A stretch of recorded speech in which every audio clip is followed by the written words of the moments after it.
Sophie Hein a deux cordes en tant qu'auteur à son arc. En effet, jusque cette année-ci, au début de cette année-ci, elle écrivait uniquement, à ma connaissance, elle publiait en tout cas uniquement des ouvrages de sciences politiques, des ouvrages savants ou des essais sur des sujets divers. Cette année-ci, elle inaugure un genre nouveau, à savoir celui du roman. Le roman dont il va être question dans cet entretien s'intitule « Un chapeau rose » et apparu donc en 2017 chez Edilivre.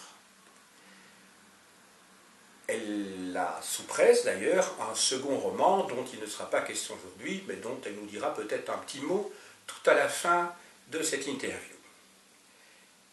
Alors Sophie, je voudrais te poser une première question, c'est de savoir ce qui t'a fait passer de l'écriture, je dirais, d'intellectuel, de scientifique, travaillant dans le domaine des sciences politiques, à celui d'un genre nouveau, pour toi en tout cas, qui est celui du roman. Et si il y a véritablement rupture, ou s'il y a une certaine continuité entre ces deux activités.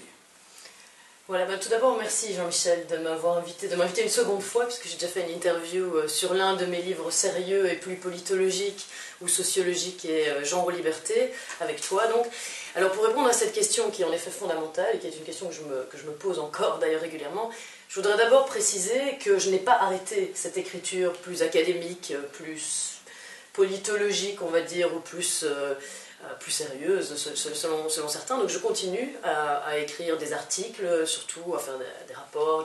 J'ai toute une dimension de mon travail qui est de l'ordre du travail académique, de l'expertise même.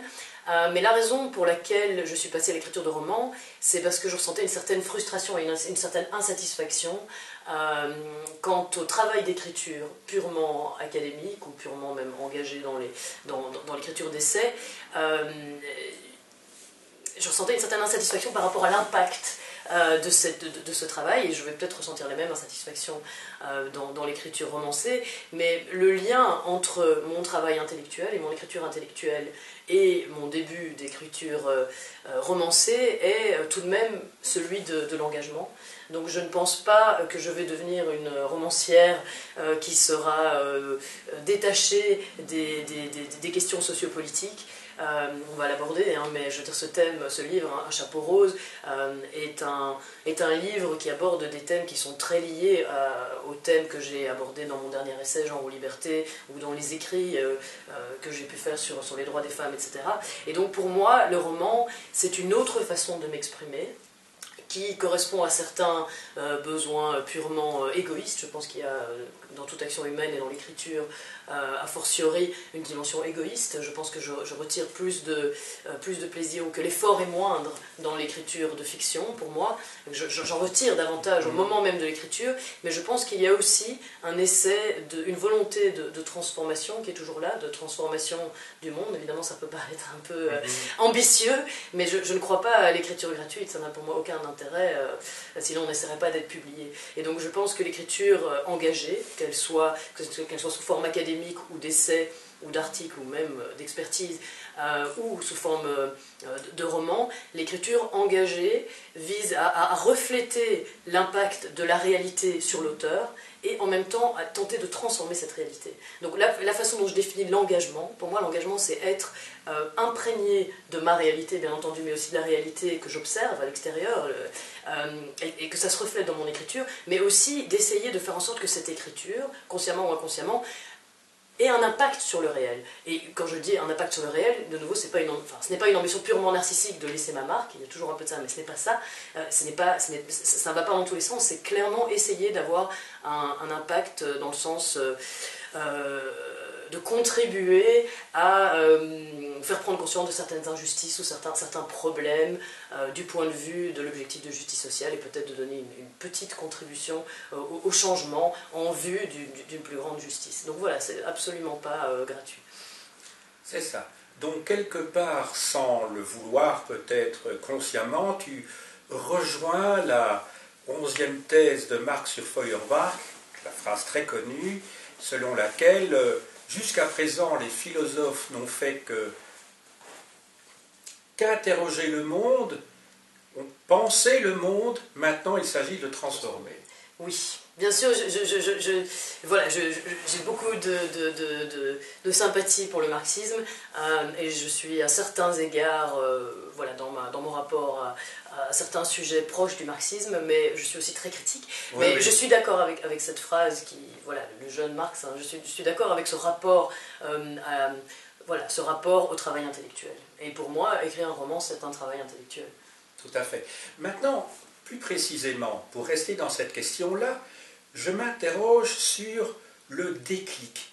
À quel moment, dans quelles circonstances, cette démarche a été initiée? Qu'est-ce qui fait qu'à un moment donné, alors que tu étais sans doute en train de travailler sur des sujets savants, des sujets d'actualité concernant l'organisation de la cité au sens noble du terme, tu t'es dit, mais tiens, est-ce que je n'écrirais pas un roman? Ou bien, est-ce que ça a germé de manière lente dans ton esprit, et à un moment donné, ça s'est imposé comme une évidence que tu allais écrire? Non, ça n'a pas germé de manière lente dans mon esprit, et c'est imposé comme une évidence. Non, c'est le jour où j'ai commencé à écrire ce roman, c'est le jour où j'ai décidé de l'écrire. Donc il n'y a eu aucune... Ah oui. Voilà, c'est tout à fait différent pour les suivants, évidemment. Je pense qu'il y a un avant et un après écriture de roman. Oui, oui, voilà. J'ai lu, parce que je commence à lire des livres sur comment écrire les romans, etc., que c'était fréquent. Le premier roman est quelque chose de particulier, souvent, à mon avis, plein de défauts et très problématique, même si je crois beaucoup en ce livre. Et donc, c'est différent pour les suivants, il y a une intention. Le premier, voilà, je savais ce que j'allais écrire, évidemment, mais c'était vraiment un besoin. Le premier, c'est celui-ci.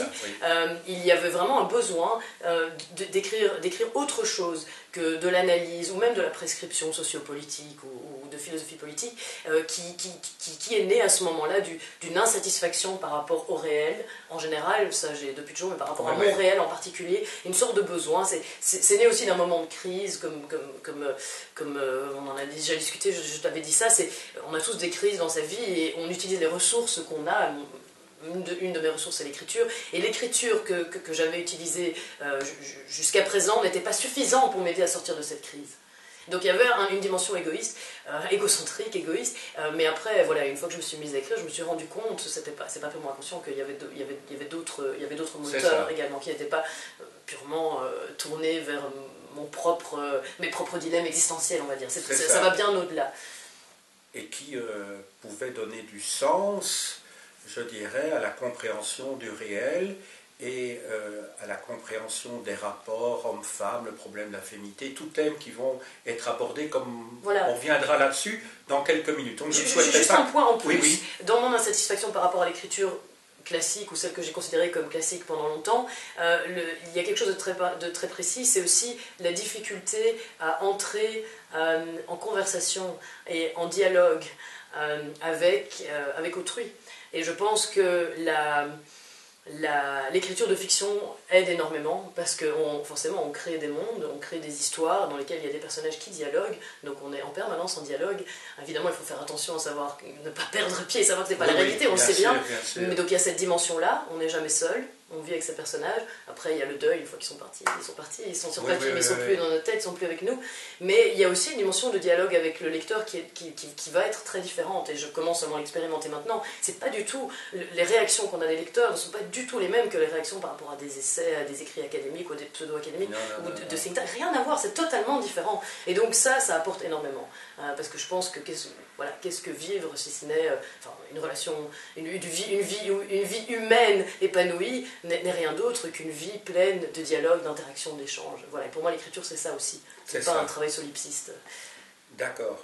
Mais donc, tu distingues bien, d'une part, la relation de l'auteur avec ses personnages, ce qui a été l'objet de la pièce célèbre de Pirandello, 6 personnages en quête d'auteur, et alors un ouvrage également de François Mauriac sur l'auteur et ses personnages. Mais le dialogue avec le lecteur n'existe pas, parce que par définition, autant l'auteur l'auteur construit des relations entre les personnages, il s'investit dans ceci, mais par définition, le lecteur est absent, il va réagir d'une certaine manière ou d'une autre, et moi-même, nous en avons parlé ici hors caméra, j'ai réagi, j'ai pensé un certain nombre de choses en lisant des passages de ton livre que par ailleurs j'ai beaucoup aimé et que j'ai lu avec passion, je te l'ai écrit d'ailleurs dans le courrier que nous avons échangé à ce sujet, mais tu m'as dit que tu n'avais pas, en tout cas consciemment, conçu les choses de cette manière-là, alors que moi je les avais perçues d'une autre manière. Donc on peut dire que c'est le hasard, ou plutôt l'amitié qui a fait que nous nous sommes rencontrés pour discuter de ce livre, et en dialoguer, et en parler, donc avoir un dialogue, mais qu'avec l'immense majorité des gens qui vont lire ton roman, ce dialogue n'aura pas lieu.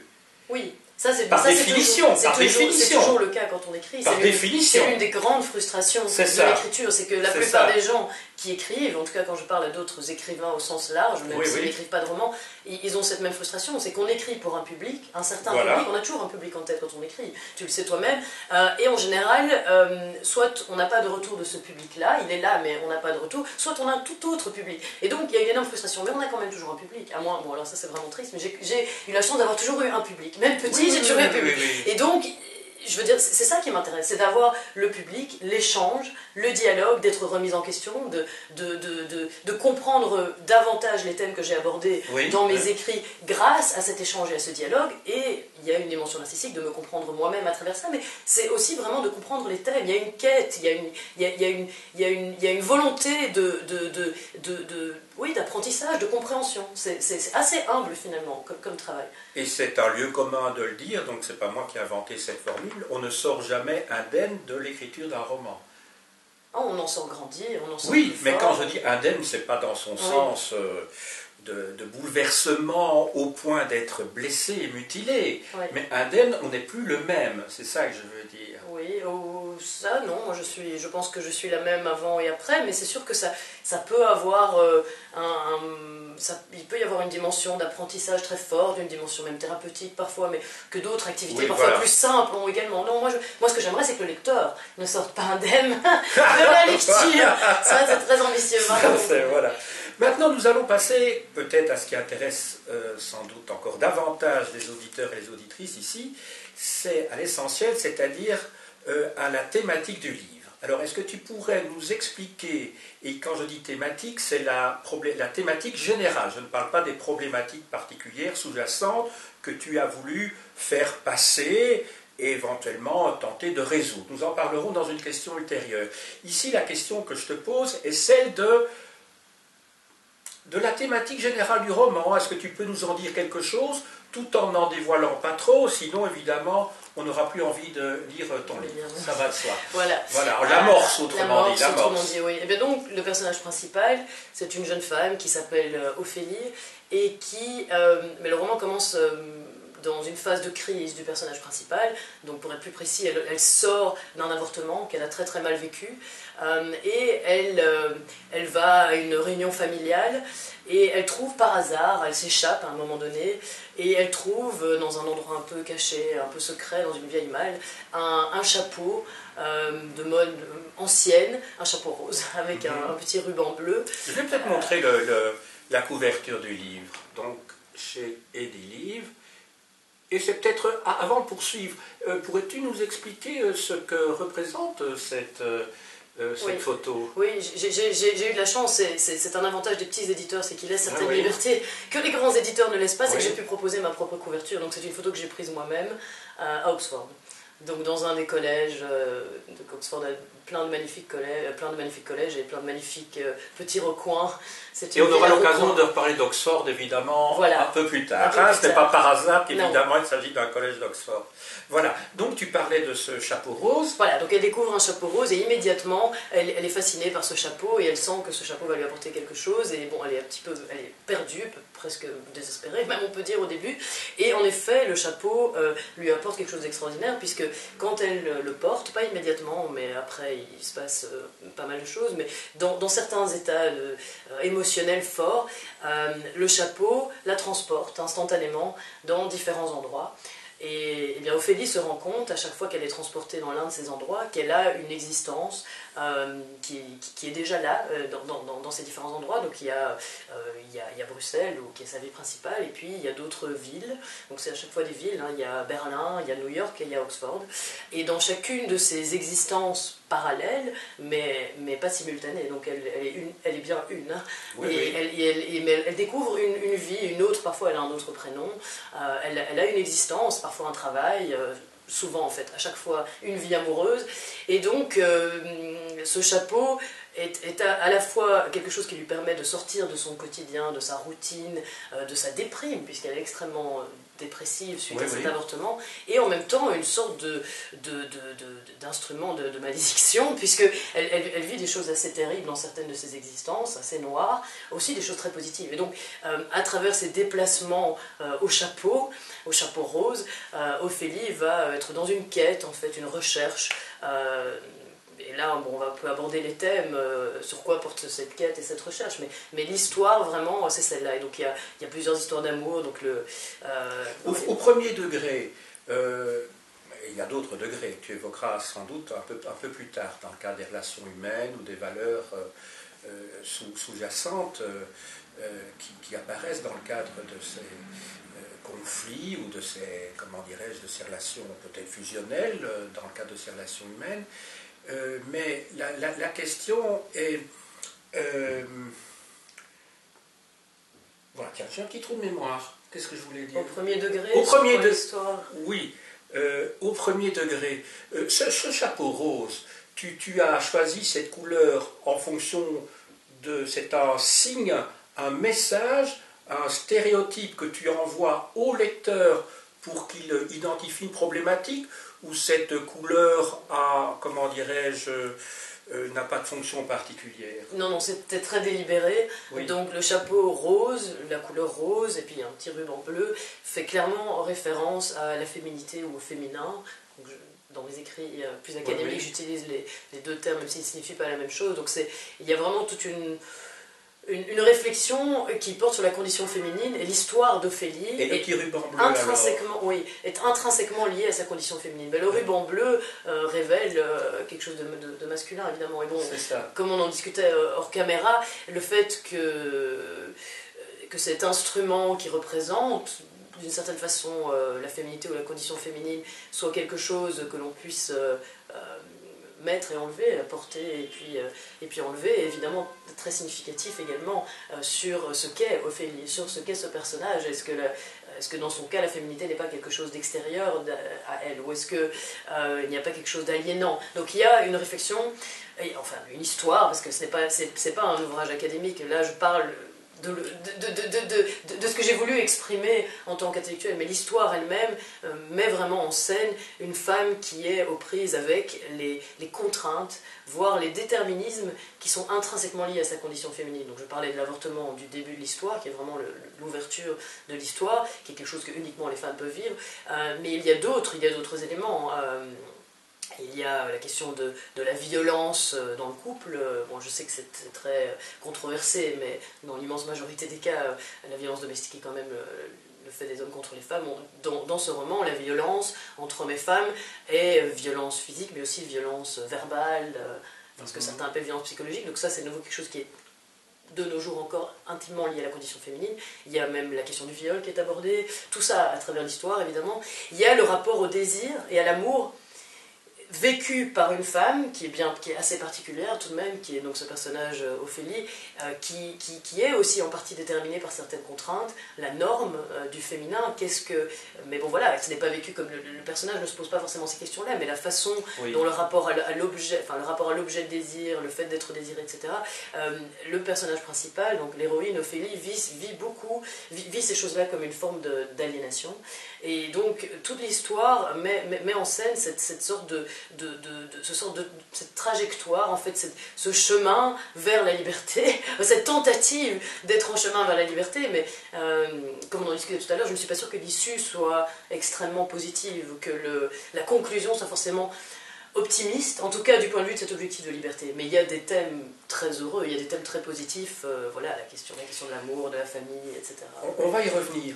Je me pose la question de savoir comment un auteur, toi en l'occurrence, choisit le prénom de ses personnages. Oui. Je me suis posé la question dès le début, puisque Ophélie apparaît dès la première page, sauf erreur de ma part. Je ne sais pas si Ophélie... Enfin, il me semble que le prénom, en tout cas le personnage apparaît, peut-être pas son prénom immédiatement, je ne sais plus. Mais pourquoi avoir choisi le prénom d'Ophélie? Parce que quand on lit ce prénom, c'est pas un prénom banal, c'est peut-être maintenant revenu un petit peu à la mode, mais enfin, pour les gens de ma génération, c'est pas quelque chose d'évident. Et donc, quand je lis Ophélie, et puis alors bon... Par la suite, il apparaît qu'effectivement, Oxford, l'Angleterre, joue quand même un rôle important dans ce roman. Tout de suite vient à l'esprit le personnage de la fiancée d'Hamlet, de Shakespeare. Parce que on a en tête, je crois, en tout cas beaucoup de gens ont en tête, le destin tragique d'Ophélie, dont on retrouve le corps dans une rivière. Et la rivière a un rôle important dans ton roman. Et alors je me suis dit, est-ce que c'est dans le cadre d'un cheminement conscient ou inconscient que tu es arrivé, que tu as choisi ce prénom-là ou pas? Même chose pour d'autres prénoms. Je pense à Sylvie, que je crois la meilleure copine d'Ophélie, et d'autre part Sylvain, qui est le méchant bonhomme.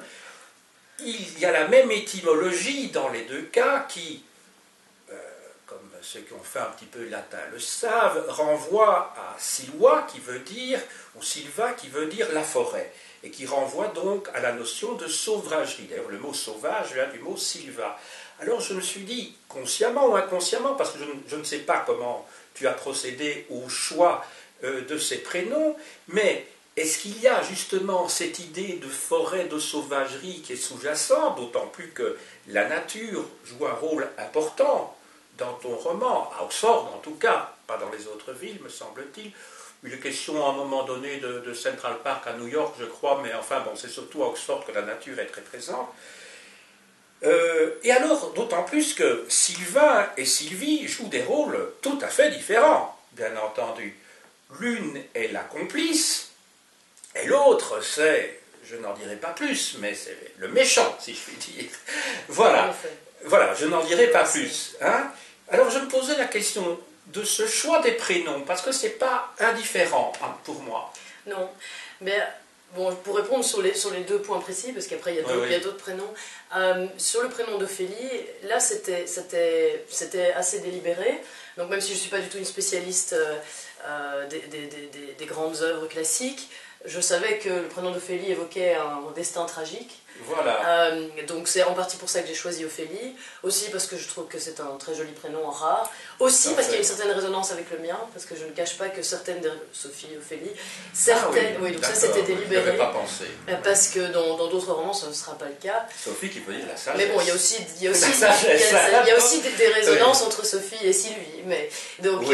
Mais donc tout ça était délibéré parce que certaines des réflexions, pas le vécu, mais certaines des réflexions de l'héroïne sont assez proches des réflexions que l'auteur, en l'occurrence moi, je peux me faire, en particulier sur l'amour, sur la vie, sur le marché du travail, parce que c'est aussi un thème abordé. Il n'y a pas que l'amour et le désir, il y a d'autres choses, la mobilité, etc.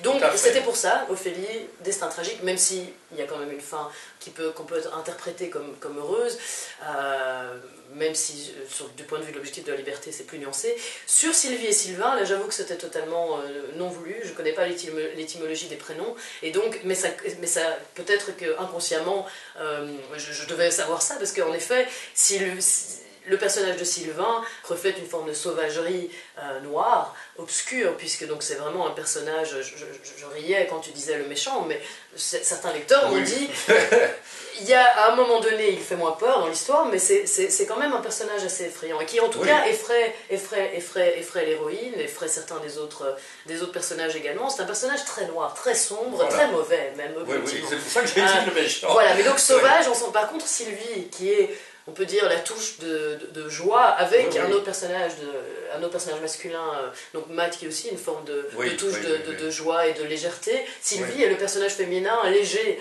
de l'histoire, qui est quand même assez présent et qui est là en permanence, qui vient égayer, mais qui est aussi sauvage. Donc il y a un rapport au désir, à l'animalité, son rapport aux hommes, le rapport aux hommes que Sylvie montre surtout sur la fin, mais même pendant l'histoire. Et donc c'est un petit peu deux faces. Mais c'était pas du tout conscient sur les prénoms. Mais par contre, Sylvie et Sylvain, c'était conscient. C'est deux faces d'un même personnage. Enfin, oui, c'est ça, oui, parce que je me dis, c'est pas possible. Pardon, pas d'un même personnage, d'un même caractère. Oui, parce que je me dis, c'est pas possible que deux personnages aussi importants aient des prénoms si proches. Oui, donc il y a quelque chose, voilà. Donc ça, c'est conscient. Voilà, c'est ça. Alors, tu viens de parler ici de légèreté à propos de Sylvie. Et cette idée du poids, de la pesanteur est très présente dans ton roman. N'oublions pas que le début du livre est lié à un avortement, qui est le point de départ d'une culpabilité que l'on va retrouver, qui est résolue ou pas résolue, mais enfin qui réapparaît à la fin. Alors qu'à un moment donné, il n'en est plus vraiment question de cet avortement à l'intérieur du roman, et puis tout à coup ça réapparaît vers la fin. Mais alors justement, dans les dernières pages, j'ai le nombre d'occurrences que j'ai pu noter où le terme léger apparaît et la notion de pesanteur et de lourdeur, c'est quelque chose de tout à fait évident. Enfin, je te repasserai mon roman à la fin, mais ici, je vois par exemple... attendez, il faut que je retrouve ça. Il faisait chaud et sa tête lui faisait mal, son corps était lourd. Alors elle posa la main sur son ventre gros de plusieurs mois de grossesse, enfin là je ne vais pas trop en dire. Et puis elle se leva lourdement, un petit peu plus loin. Alors la notion de légèreté, alors là c'était dans les pages qui précédaient, mais sur 2 ou 3 pages, on a vu 4 ou 5 fois le mot léger. Ça m'a vraiment frappé. Ici. Mais savoir qu'elle avait pu éveiller de l'intérêt et du désir chez un homme doté de pareils atouts lui redonna un petit peu de légèreté. Un peu plus loin, elle se sentait si bien et si légère après ce pique-nique entre amis. Un petit peu plus loin, le plaisir et la légèreté que ces mouvements lui procuraient revenaient également. La légèreté prévalait et dans les gestes et dans les échanges verbaux. Donc j'ai vu toute une série d'occurrences comme ça, que le lecteur ne s'inquiète pas, ce n'est pas des lignes qui se succèdent. Il y a chaque fois une page entre les mots, mais en tout cas la notion de légèreté est très fréquente. C'est un petit passage, comme tu le dis toi-même. Oui, ce sont des extraits. Sur la fin. Et c'est sur la fin. Mais il y a cette idée de... Ophélie est débarrassée d'un poids. Oui, mais comme il y a l'idée de grossesse quand même qui est présente, je me dis, quand on dit le mot gros lui-même étymologiquement, quand on dit de quelqu'un qu'il est gros, c'est par, comment dirais-je, par référence à une femme grosse, et grosse ça veut bien dire enceinte. Oui. Donc il y a cette idée, le poids... Il y a cet aspect-là. Donc dans le roman, il y a évidemment ce rapport à la grossesse avortée, et puis la grossesse en devenir peut-être à un moment donné. Donc en effet, la dichotomie légèreté versus lourdeur peut être interprétée de cette façon-là, mais il y a aussi une autre façon d'interpréter la lourdeur qui prévaut dans les 3/4 du roman, même s'il y a des touches de légèreté qui sont liées au moment où Ophélie est heureuse, dans une de ses histoires d'amour, et en particulier dans la danse. Donc ça, c'est quand même un thème très important. Joue un rôle essentiel. Et ça, c'est un thème de légèreté, parce que dans la danse, la légèreté est là, elle est omniprésente. Je veux dire, la danse est synonyme non seulement de bonheur, mais aussi de légèreté. Donc ce thème-là est présent, mais par touche. Mais l'essentiel des 3/4 du roman est quand même fait de lourdeur, et la façon dont il faut interpréter cette lourdeur, c'est comme je le disais, comme une sorte de métaphore enfin, de la lourdeur, moi je dirais plutôt une sorte de déterminisme, une sorte de poids qui pèse sur la liberté de l'héroïne. C'est comme ça que je l'ai perçu. Donc c'est vraiment, elle est dans un Oui. tunnel, même si elle voyage en permanence. Cette mobilité n'est pas choisie. La mobilité liée au chapeau, elle ne décide pas, sauf à la toute fin, elle commence à maîtriser cet outil phénoménal, ce chapeau rose, qui la transporte dans tous ces endroits, qui sont toujours les mêmes. Donc elle ne peut pas créer de nouveaux endroits, ils existent déjà, ils s'imposent à elle. Donc cette mobilité, c'est elle. Son rapport aux hommes, qui est très problématique dans certaines de ses vies, s'impose à elle. Elle est prisonnière de son rapport au désir, à l'amour, etc. Oui, oui. Même si c'est peu présent, il y a quand même quelques conversations, et ça revient en permanence. Son rapport à la précarité intellectuelle s'impose à elle également, même si, voilà, elle a une sorte d'indifférence, mais à travers d'autres personnages, on sent quand même très très fort cette thématique-là. Donc il y a beaucoup de contraintes, beaucoup de déterminisme, et c'est pour ça que le thème de la liberté, même s'il n'est pas... Voilà, il n'est pas répété en permanence, sauf dans certaines conversations, dans certaines réflexions qu'elle se fait, dans certains événements qu'elle vit, Ophélie. Cette question de la liberté est là par opposition en fait à ce qu'elle vit. Donc il y a une aspiration à la liberté voilà, qu'elle voudrait réaliser, mais comme je le disais, elle n'est pas forcément réalisée. Oui, mais tout dépend de comment on interprète. Il y a cette conscience, cette elle est dévoyée, l'aspiration à la liberté est dévoyée, parfois sous forme de légèreté, parfois sous forme de violence en fait, hein, puisqu'il y a des échappatoires. Donc, ce qui est important aussi à dire, parce que quand le lecteur ou la personne qui regardera la vidéo entend ma description du chapeau rose, c'est que très clairement, on ne sait pas, même à la fin, si le chapeau rose qui est porté par Ophélie est un objet magique, ou s'il y a là-dedans de la science-fiction, si elle fait toute une recherche pour savoir à un moment donné si peut-être qu'elle est elle-même, peut-être que ce n'est pas le chapeau, mais peut-être que ce sont des forces qu'elle développe elle-même parce qu'il y a des capacités insondées du cerveau qui seraient là, donc une sorte de dimension de science-fiction, ou est-ce que ce chapeau rose est purement fantasmé, rêvé, imaginé, donc est-ce qu'on doit l'interpréter à l'aune d'une lecture psychologique, ou est-ce que c'est un rêve? Donc tout ça reste quelque part un peu incertain. J'ai ma propre interprétation d'auteur, mais j'ai tout de même laissé les personnages prendre une vie propre. Et je pense que chaque lecteur devrait avoir sa propre interprétation. À la fin, on ne peut pas tout à fait savoir. On dirait qu'elle est, en grande partie, elle n'est pas dans le rêve, elle n'est pas dans la réalité. Je ne parle pas de l'extrême fin du roman, hein, qui marque une rupture, enfin c'est comme ça que je l'ai vécu par rapport au reste, hein, mais ça c'est un point de vue personnel et chaque lecteur ou lectrice aura sa vision des choses. Hein. Mais en tout cas dans ce qui constitue l'essentiel du roman, hein, c'est-à-dire après le moment où elle commence à mettre le chapeau rose et avant la fin que l'on interprétera comme on voudra, réveil ou pas, on a l'impression d'être dans une zone intermédiaire, c'est-à-dire on a l'impression d'être dans le préconscient. On n'est pas dans le rêve, on n'est pas dans l'état conscient, mais un petit peu dans cette situation de quelques secondes qui précède le moment où l'on va se réveiller. Et c'est d'ailleurs cette partie-là du rêve dont on se souvient au moment du réveil, c'est-à-dire la partie qui est peut-être la plus acceptable pour le conscient et qui est sans doute la partie la moins camouflé ou camouflable, c'est-à-dire qu'on est justement dans un entre-deux, entre deux eaux, et c'est comme ça en tout cas que moi je l'ai vécu. Je ne dis pas du tout que c'est l'intention d'auteur, et l'auteur ne maîtrise plus son roman une fois qu'il est en circulation, on a eu un échange de lettres à ce sujet-là, mais j'ai l'impression qu'on est dans le préconscient, c'est-à-dire que ce n'est pas le rêve.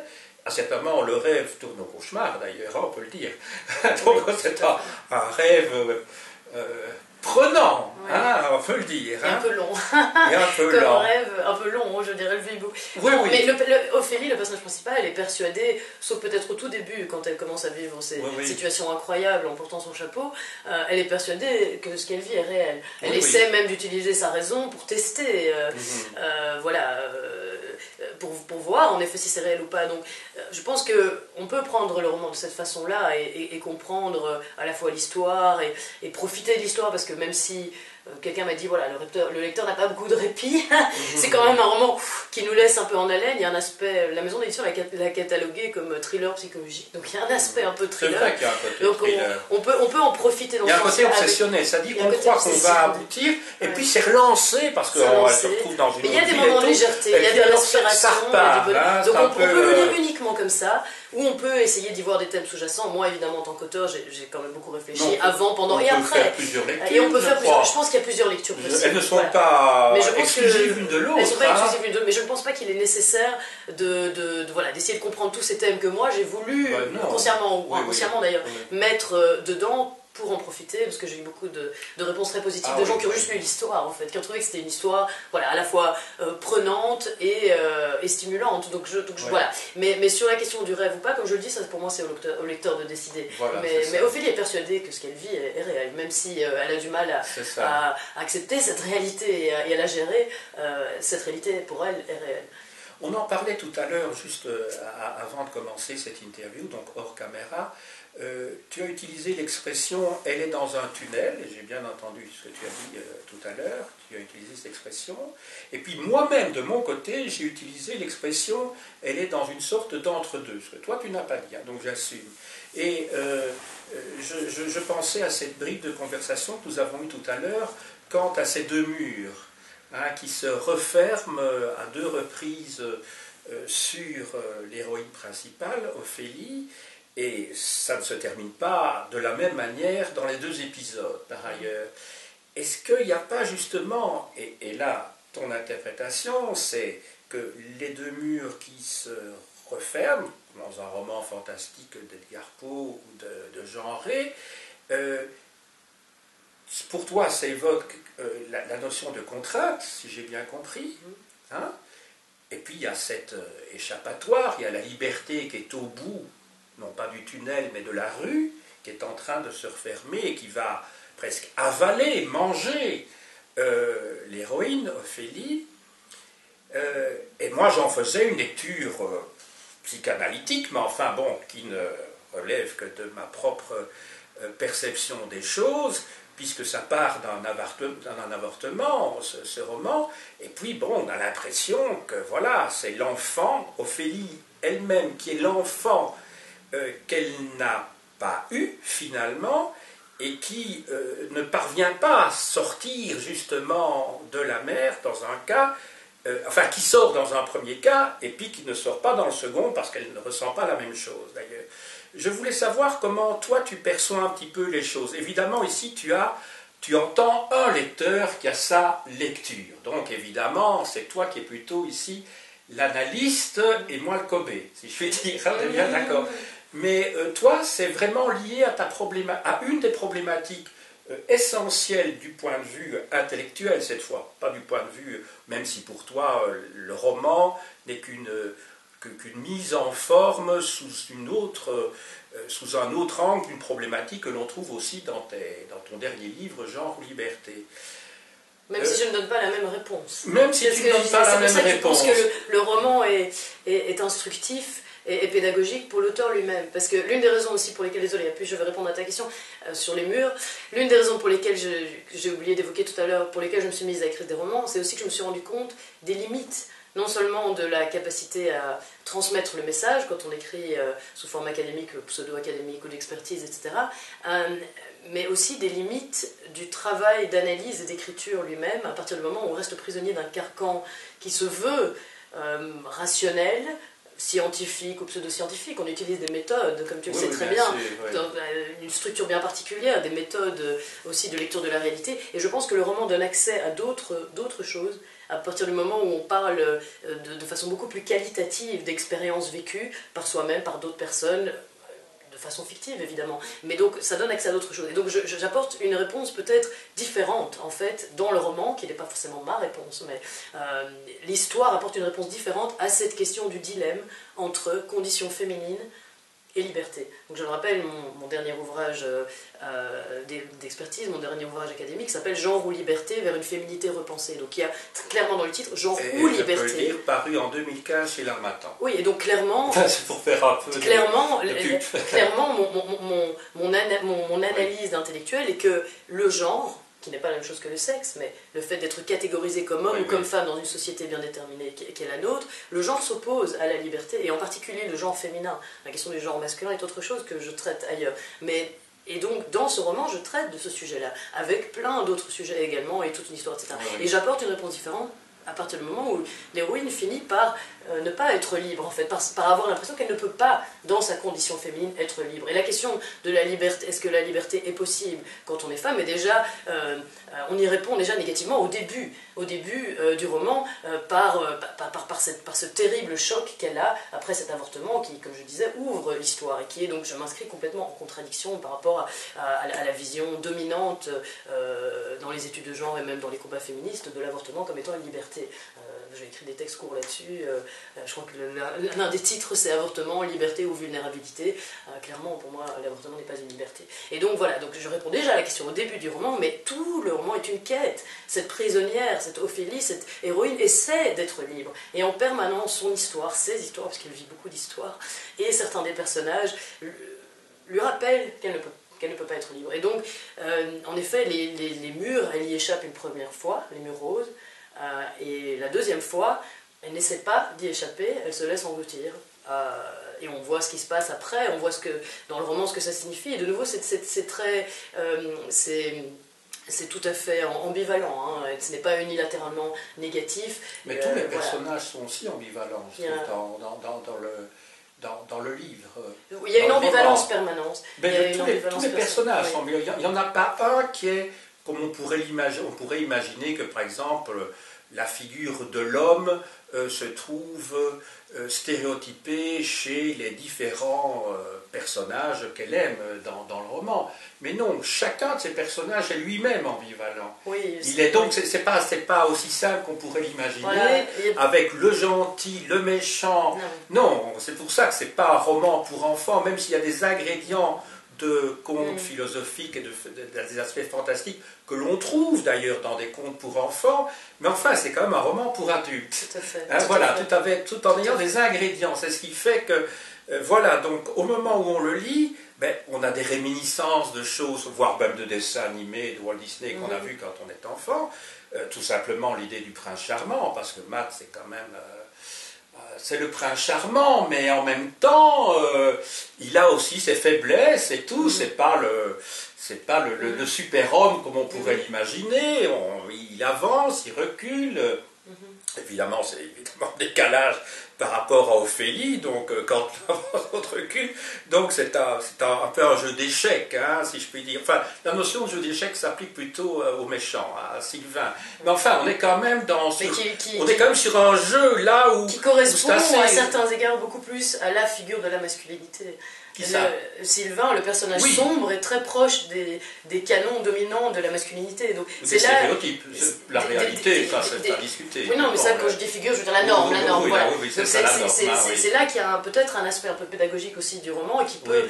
Certains m'ont dit que c'est un roman qui pouvait s'adresser aux jeunes filles. Je ne suis pas sûre. Je pense que beaucoup d'hommes, les réactions que j'ai eues sont assez positives de la part de pas mal d'hommes de différentes générations, pas mal de femmes aussi, mais je pense qu'il y a un aspect, certains l'ont compris comme étant une sorte d'avertissement. Je crois qu'on peut le comprendre comme ça. Quand je parlais de mon engagement tout à l'heure, on peut le comprendre comme ça. Mais je crois qu'il peut être lu par des publics différents qui en feront chacun sa lecture. Hein.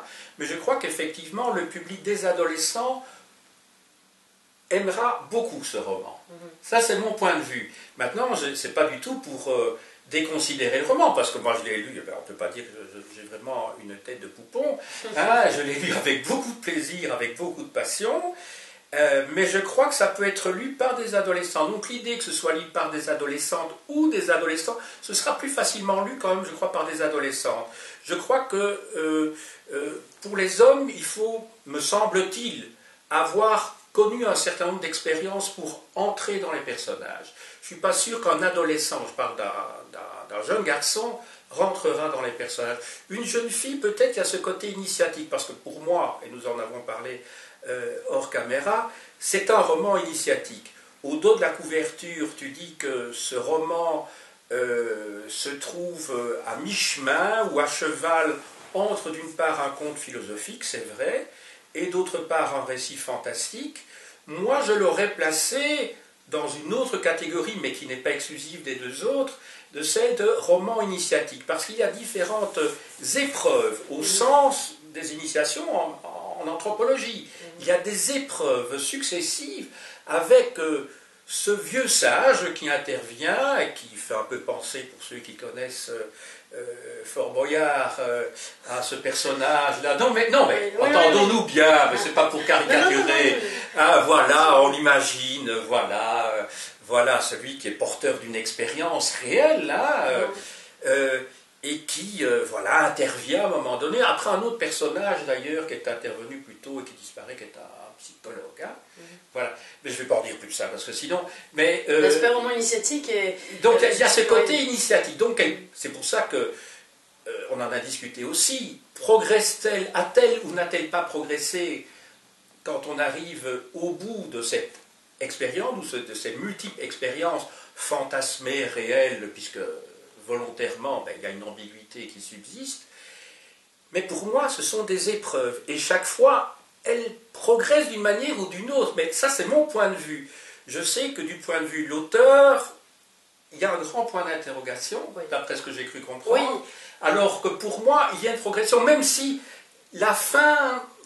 Mais la fin, bon, chacun l'aurait écrite à sa manière. Moi, je crois que je l'aurais écrite autrement, mais ça, c'est mon point de vue. Mais le cœur du récit, pour moi, dans le cœur du récit, elle progresse. Mais ça, c'est un point de vue de lecteur. C'est une lecture plus positive, je pense, que celle que je fais voilà, moi-même. Voilà. Mais je crois que d'autres personnes m'ont parlé de cette dimension roman initiatique. Oui. Donc je crois qu'il doit y avoir un peu de cela, même si ce n'était pas mon intention au départ. Oui. Mais ce qui fait que ce n'est pas tout à fait un roman initiatique, à mon sens, c'est qu'il n'y a pas de résolution claire et finale. À partir du moment où, comme je le disais, la fin est sujette à interprétation, la fin est ouverte, il y a une fin, mais le lecteur peut l'interpréter de différentes manières, même si, voilà, au premier degré, il y a une fin claire.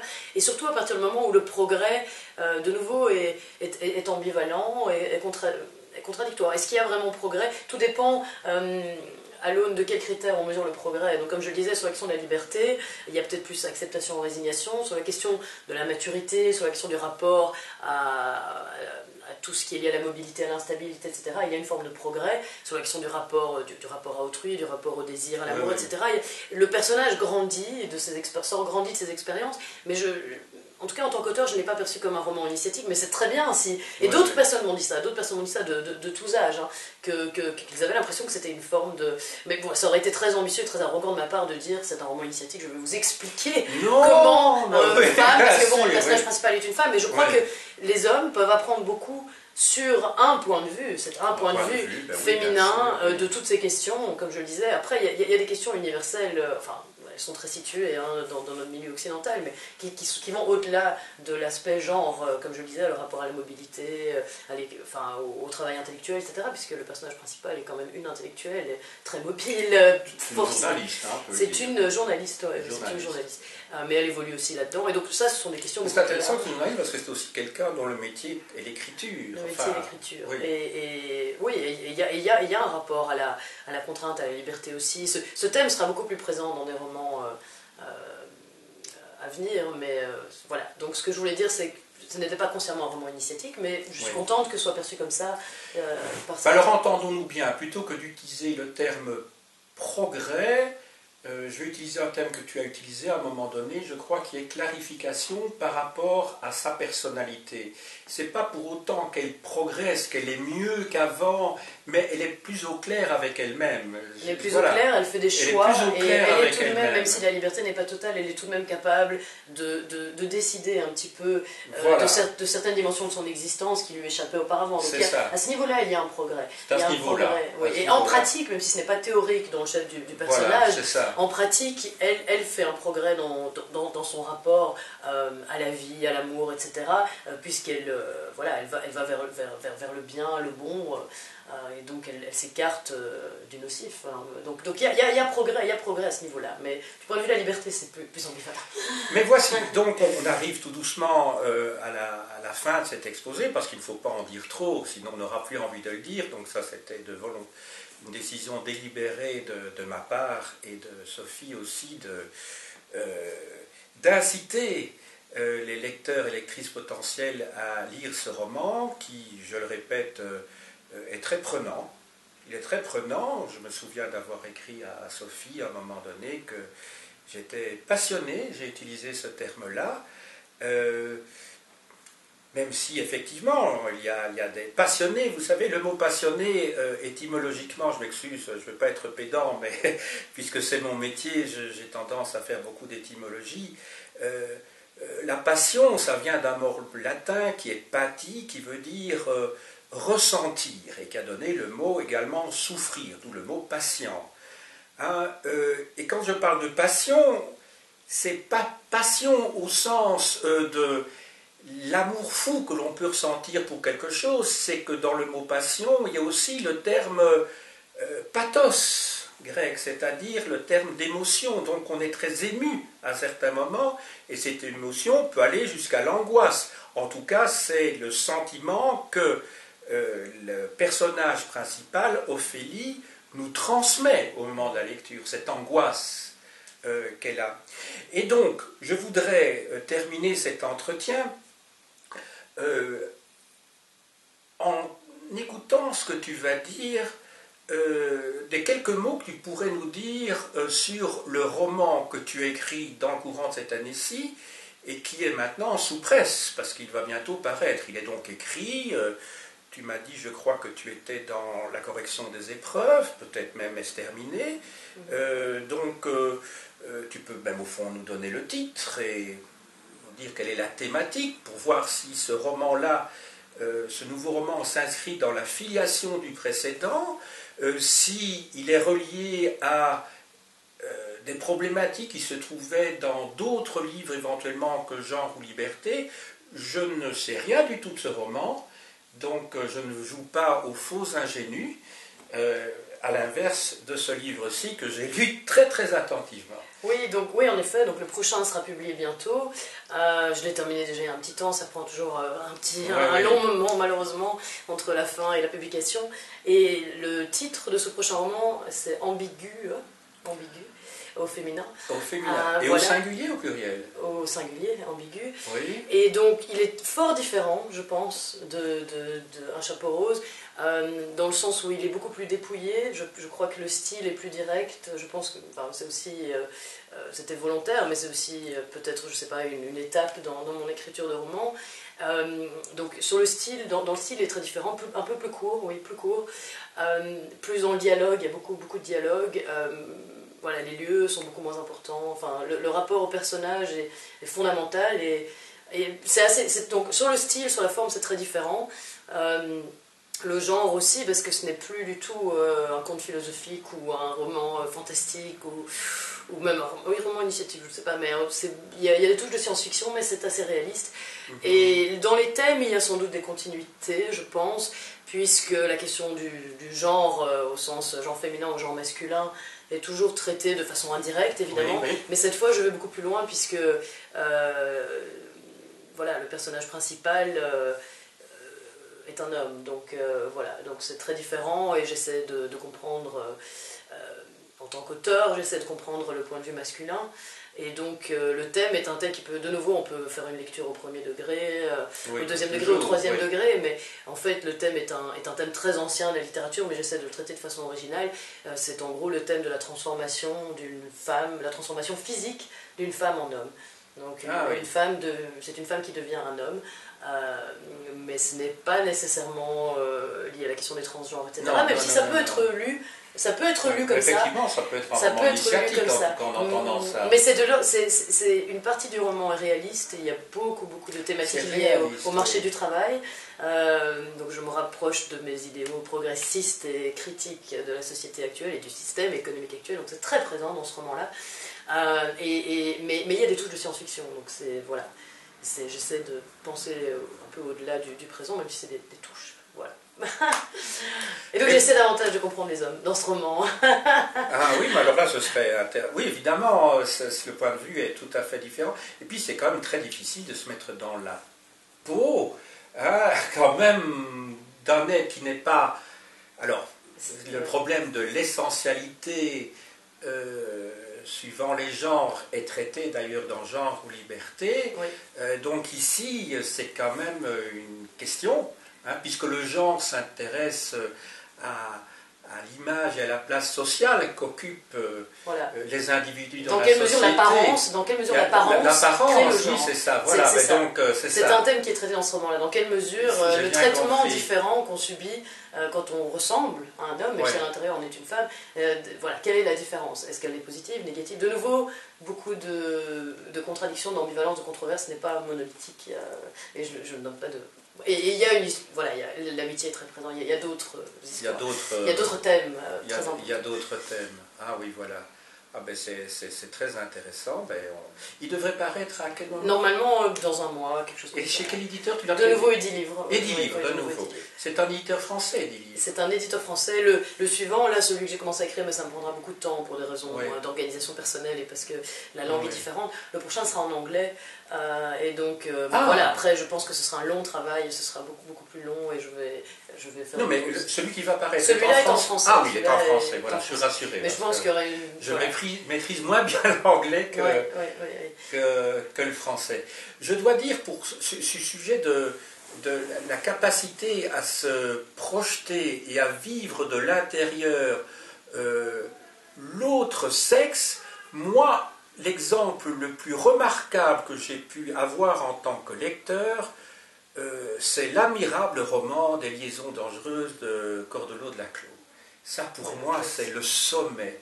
Cet échange épistolaire entre la marquise de Merteuil, le vicomte de Valmont, avec les deux personnages, les deux jeunes qui ne sont que des marionnettes entre les mains. Oui. Quand on lit cette correspondance, pour moi, il est impossible de savoir si c'est un homme ou une femme qui l'a écrit. Oui, mais ça, c'est différent. Mais c'est fort, oui, c'est pas la même chose. Du point de vue du narrateur. Oui, du point de vue du narrateur. Mais pour moi, c'est extraordinaire la capacité psychologique de Laclos de pouvoir, d'une lettre à l'autre, puisqu'il s'agit d'un roman épistolaire, de s'être mis dans chacune des deux positions. C'est un psychologue extraordinaire pour moi. Mais c'est extraordinaire si on suppose que la différence est fondamentale. Oui.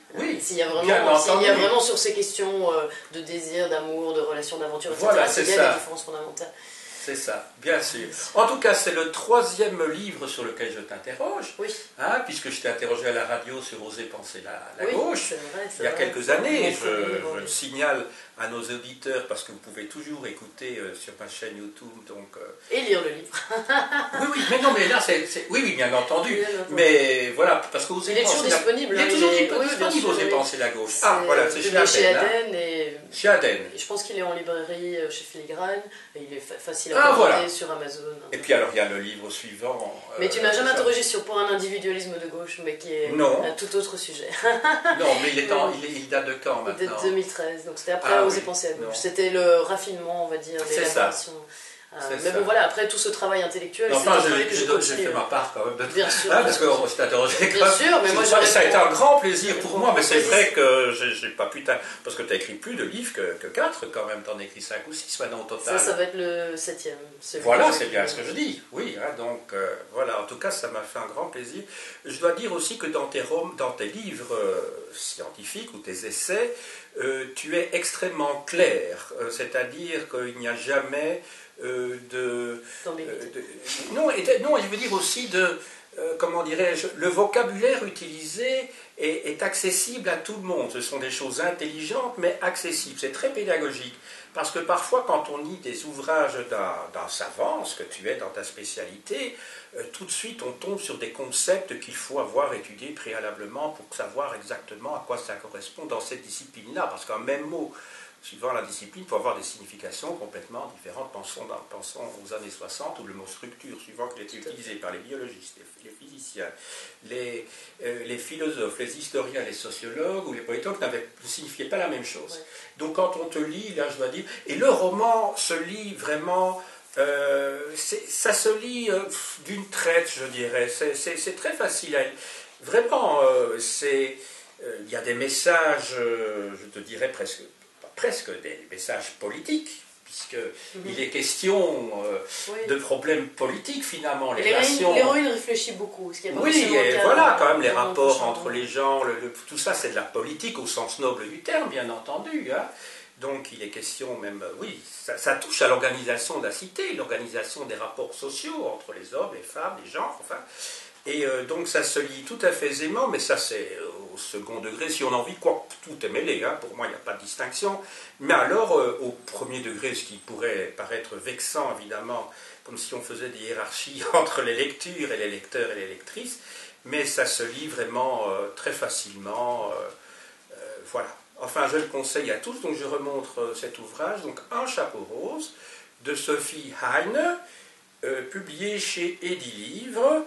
Alors, le livre n'est pas mince, près de, je vois, 277 pages, mais il ne faut pas craindre quoi que ce soit. Ceci dit, la police de caractère n'est pas, c'est pas des petits caractères, c'est pas serré, ça se lit tout à fait. Je le remontre donc. Voilà, à la prochaine.